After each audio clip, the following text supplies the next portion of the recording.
ॐ जयन्ती मङ्गला काली भद्रकाली कपालिनी दुर्गा क्षमा शिवा धात्री स्वाहा स्वधा नमोऽस्तु ते। सर्वमङ्गलमाङ्गल्ये शिवे सर्वार्थसाधिके शरण्ये त्र्यम्बके गौरी नारायणी नमोऽस्तु ते। जय हनुमान दोस्तों, हम बात करने वाले हैं कुंभ राशि वालों का 2022 से लेकर 2027 कैसा रहने वाला है। मेरे प्रिय दर्शक, हम आपको बताएंगे यह 5 साल आपका सेहत कैसा रहेगा, आपका प्रेम संबंध कैसा रहेगा, आपका करियर कैसा रहेगा, धन का लाभ होगा या धन की हानि। अपने आसपास सभी को अपनी सोच और किसी भी स्थिति को सही समझाने की योग्यता से प्रभावित करेंगे। अपने कार्यस्थल की किसी बड़ी समस्या या किसी दोस्त की परेशानी का बहुत रचनात्मक सा हल निकाल कर छा जाएंगे। आपके लिए रोमांचक समय है।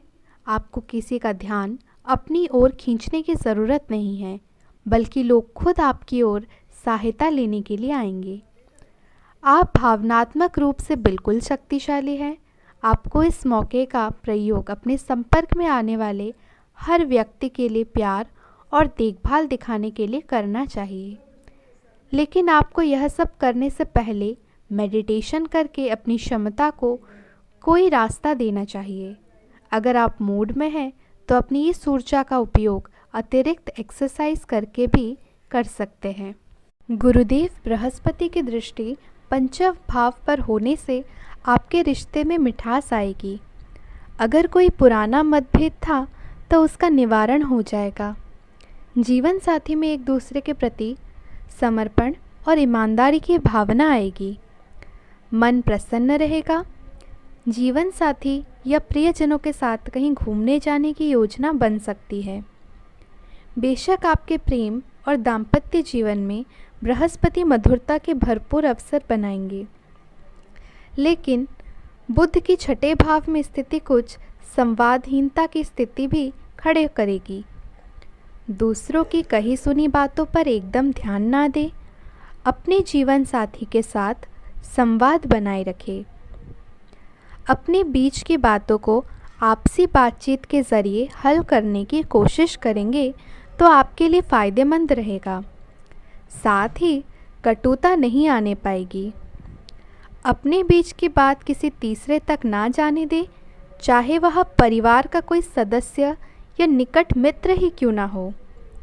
नवंबर से आपको इस बात के लिए विशेष रूप से सतर्क रहना है। अगर आप यह कर सके तो आपकी परेशानियां हल हो जाएंगी। जीवन साथी या प्रियजन के साथ व्यवहार में अतिरिक्त मधुरता लाने का प्रयास करें। सब सुखमय होगा। व्यर्थ के वाद विवाद से बचना श्रेय करना होगा। जीवन साथी के भाव यानी सप्तम भाव पर केतु की दृष्टि है। इसकी वजह से विवाहित लोगों के लिए अपने जीवन साथी को समझने में कुछ परेशानियां आ सकती हैं और यह मनमुटाव का कारण बन सकता है। इसलिए एक दूसरे को समझने का प्रयास करें, बातचीत करें। सूर्य का गोचर भी सप्तम भाव में होगा। इससे जीवन साथी के स्वास्थ्य में अहम या उत्तेजना की भावना बढ़ सकती है। स्वभाव में थोड़ी आक्रामकता आ सकती है, इसलिए समझने की ज़रूरत है। स्वभाव में थोड़ी आक्रामकता आ सकती है, इसलिए अपने ग्रह के प्रभाव से हो रहा है। अपने आग में घी नहीं डालना है, बल्कि शीतल करना है। बुध गोचरवश सप्तम भाव में आ जाएंगे, इसलिए उसके बाद सब कुछ आपकी वृद्धि और आपके संवाद कौशल पर निर्भर करेगा। आप चाहे तो वाणी की मधुरता से समय को बहुत आनंददायक बना सकते हैं। आप चाहे तो इसे बिगाड़ सकते हैं। वाणी में मधुरता लाएंगे तो सब मंगलमय होगा और सब बेहतर भी होगा। अब हम अपने वीडियो में विस्तार पूर्वक बात कर लेते हैं आज आपका लव लाइफ और पारिवारिक संबंध कैसा रहेगा। तो सबसे पहले मेरे प्रिय दर्शकों, हमें आप लोगों से विनम्र निवेदन है, अगर यह वीडियो आपको अच्छा लगे, आपके जीवन से मिले, तो प्लीज़ आप इस वीडियो को लाइक कर दें और आप लोग हमें सब्सक्राइब करें।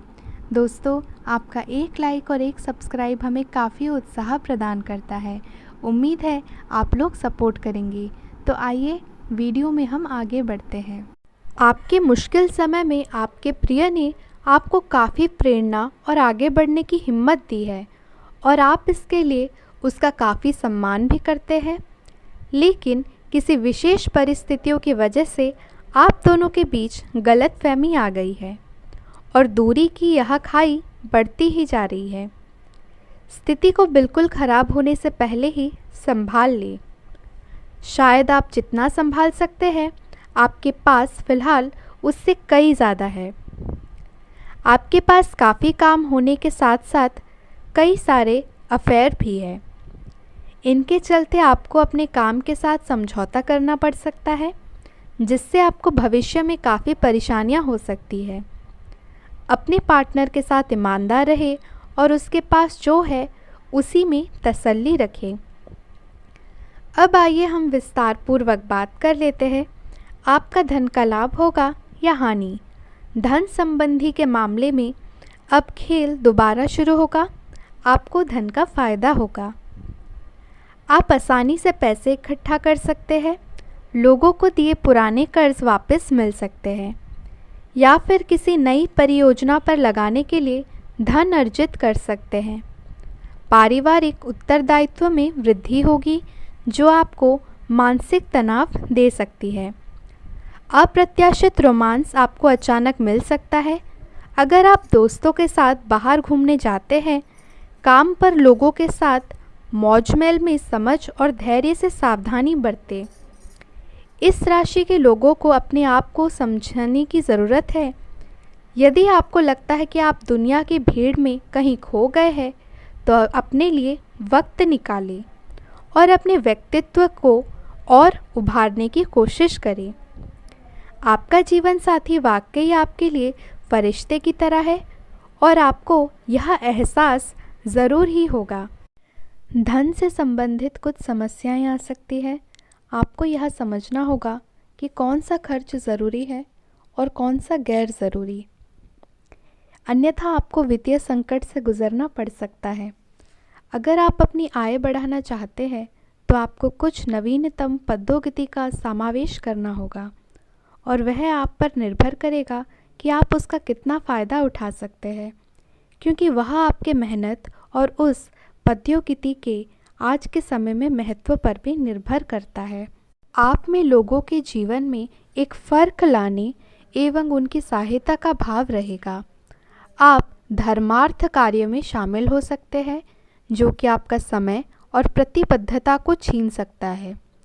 आपको यह निर्णय लेना होगा कि धर्मार्थ कार्यों में जुड़े रहकर कुछ करना चाहते हैं। किसी से आपकी वित्तीय स्थिति पर प्रभाव पड़े या वापस अपने कार्य क्षेत्र से जुड़कर धन की वृद्धि करना चाहते हैं।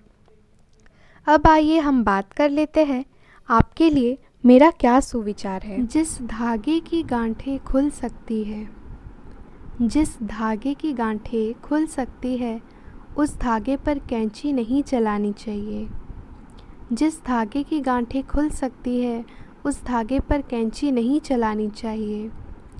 किसी की कोई बात बुरी लगे तो दो तरह से सोचे। किसी की बात बुरी लगे तो दो तरह से सोचे। यदि व्यक्ति महत्वपूर्ण है तो बात भूल जाए और बात महत्वपूर्ण है तो व्यक्ति को भूल जाए। ध्यान से सुनिए, दो बातें हमेशा सोचे। अगर कोई बात बुरी लगे, यदि व्यक्ति महत्वपूर्ण है तो बात को भूल जाए और बात महत्वपूर्ण है तो व्यक्ति को भूल जाए। सफलता हमेशा अच्छे विचारों से आती है। सफलता हमेशा अच्छे विचारों से आती है और अच्छे विचार आप जैसे अच्छे लोगों के संपर्क से आते हैं। सफलता हमेशा अच्छे विचारों से आती है और अच्छे विचार अच्छे लोगों के संपर्क में आने से आते हैं। जहाँ सूर्य की किरण हो, जहाँ सूर्य की किरण हो वहीं प्रकाश होता है। जहाँ माँ बाप का सम्मान हो वहीं भाव पार होता है। जहाँ संतों की वाणी हो वहीं उद्धार होता है और जहाँ प्रेम की भाषा हो वहीं परिवार होता है। जहाँ प्रेम की भाषा हो वहीं परिवार होता है। मेरे प्रिय दर्शक, उम्मीद है आपको यह वीडियो काफ़ी पसंद आया होगा। अगर यह वीडियो पसंद आए तो आप इस वीडियो को लाइक करें और आप लोग हमें सब्सक्राइब अवश्य करें। हम मिलते हैं आपसे फिर अगले वीडियो में। तब तक के लिए जय श्री राम, जय हनुमान। आपका यह पूरा दिन शुभ हो और काफ़ी मंगलमय हो, हम भगवान से प्रार्थना करते हैं।